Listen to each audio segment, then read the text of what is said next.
இப்போது நான் கரண்ட்டில் பண்ணிகிட்ருக்கிறது வந்து ரௌத்ரம்னு ஒரு படம், புது டைரக்டர்ஸ் ஜீவா சார் கூட பண்ணுறேன்.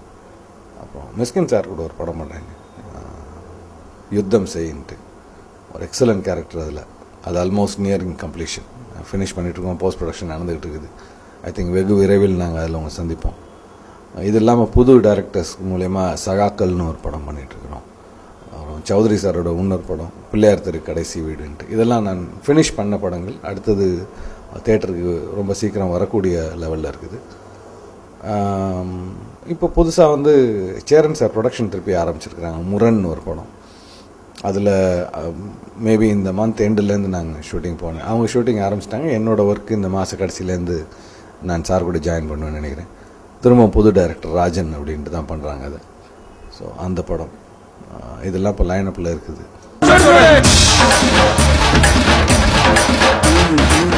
இப்போ நான் இந்த லைனப்பில் உள்ள எதுலேயும் நெகட்டிவ் ஷேட்ஸ் எதுவும் கிடையாது. ஆனால் டிஃப்ரெண்ட் கேரக்டர்ஸாக இருக்குது.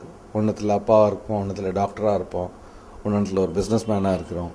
ஸோ இது மாதிரி அந்த மாதிரி வேரியேஷன்ஸ் இருக்குது. பட் எனக்கு தெரிஞ்சு அதில் நெகட்டிவ் ஷேட்னு எதையும் சொல்ல முடியாது. Almost all the characters are positive.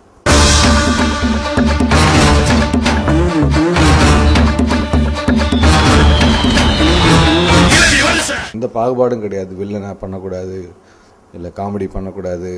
ஒன்றே ஒன்று வேணான்னு யோசிக்கிறது வந்து அந்த ஆர்னமெண்டல் ஃபாதர், சும்மா அலங்காரத்துக்கு ஒரு அப்பாவாக நின்றுட்டு எல்லாம் நல்லா இருக்காங்களா அப்படிங்கிற மாதிரி ஒரு உப்பு சப்பு இல்லாமல் இருக்கிறது மட்டும் பண்ண வேணாம் அப்படிங்கிறது தான் ஒரே ஒரு சின்ன கேரக்டராக இருந்தாலும் அதில் சப்ஸ்டன்ஸ் இருக்கணும். அது எந்த கேரக்டர் வேணால் இருக்கலாம் அப்படிங்கிறது தான் ஒரே ஒரு ஆசை.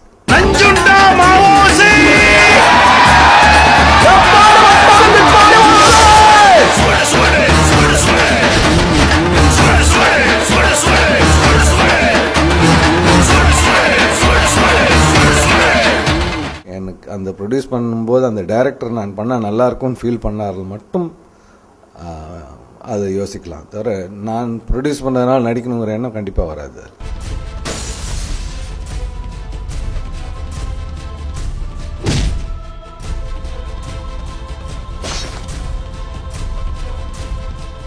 இப்போ நான் ரீசெண்டாக பண்ண படங்கள் பார்த்திங்கன்னா 2 பேர் ரொம்ப இன்ட்ரெஸ்டிங்கான கேரக்டர்ஸ். ஒன்று வந்து புதுசாக அறிமுகமான அருள்நிதி, அவருக்கு நான் வில்லனாக ஆப்போனண்ட்டாக நடித்தேன். எனக்கு அதில் ஒரே சிரமம் என்னன்னாக்கா, அவர் 6'3", நான் 5'7" இன்னும்.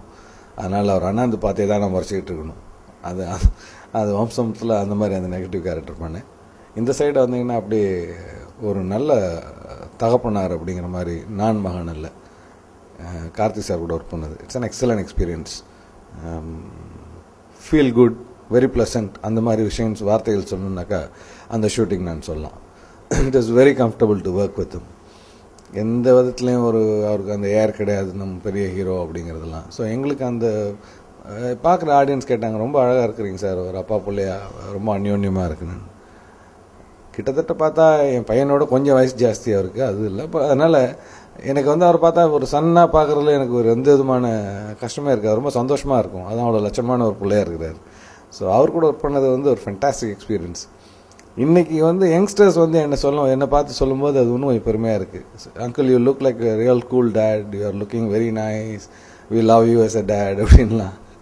ஐ am so thankful to the director and my other co-artists and especially to Mr. Karthik. It is wonderful working with him. Love மேரேஜ்லாம் லைஃப்க்கு செட் ஆகாது தம்பி. அதனால தான் அரேஞ்ச் மேரேஜ் பேசலாம். Very comfortable. ரொம்ப ஃப்ரெண்டு மாதிரி தான் பேசிகிட்டு இருப்போம். அவர் என்ன ஒரு ஃப்ரெண்டு மாதிரியே ட்ரீட் பண்ணிட்டு இருப்பார். எனக்கு கொஞ்சம் வயசு ஜாஸ்தியாக இருந்தாலும் we generally talk as friends. And maybe அதோட ரிஃப்ளெக்ஷன்னா படத்தில் அந்த ஃப்ரெண்ட்ஷிப் தெரியுதுன்னு நினைக்கிறேன். ஒரு அப்பா பிள்ளைக்குள்ள ஒரு நல்ல ஃப்ரெண்ட்ஷிப் தெரியும் அதில். அது ரொம்ப எலிவேட் ஆனதுக்கு ரீசன் பார்த்தீங்கன்னாக்கா அவரோட டைரக்டரோட டச்சு ப்ளஸ் அந்த சாங், அந்த ரொம்ப இம்பார்ட்டண்ட்டான சாங் அந்த செகண்ட் ஹாஃபில் வர்றது, இதெல்லாம் என்னோடய கேரக்டர் நல்லா அழகாக எலிவேட் பண்ணிட்டு போயிடுச்சு. அதே மாதிரி கார்த்திக் சாரோட பர்ஃபார்மன்ஸ், என்னோட அந்த டெத்து எபிசோடுக்கு அப்புறம் வர அவரோட பர்ஃபார்மன்ஸ், இதெல்லாம் சேர்ந்து எனக்கு இன்னும் நிறைய மரியாதை வாங்கி கொடுத்துருச்சு. So I'm thankful to all of them. Jeeva வேலைக்கு கிளம்பிட்டான். Excuse me sir. ஆமாமா, பேங்க் ஆஃபீஸர் உத்தியோகம். Come from ICI bank. ஏய், சார்லாம் 10 பேர் வேலை கொடுக்கறவரா? வேற வேலை please sir, please. I really like to thank all the viewers who have been watching this Behind Dudes. உங்கள் எல்லாருக்கும் என்னோட மனப்பூர்வமான நன்றி. வெகு விரைவில் மீண்டும் சிறந்த கேரக்டர்களோட நல்ல படங்கள் மூலிமா உங்களை வந்து சந்திக்கணும்னு ஆசைப்பட்றேன். Thank you so much.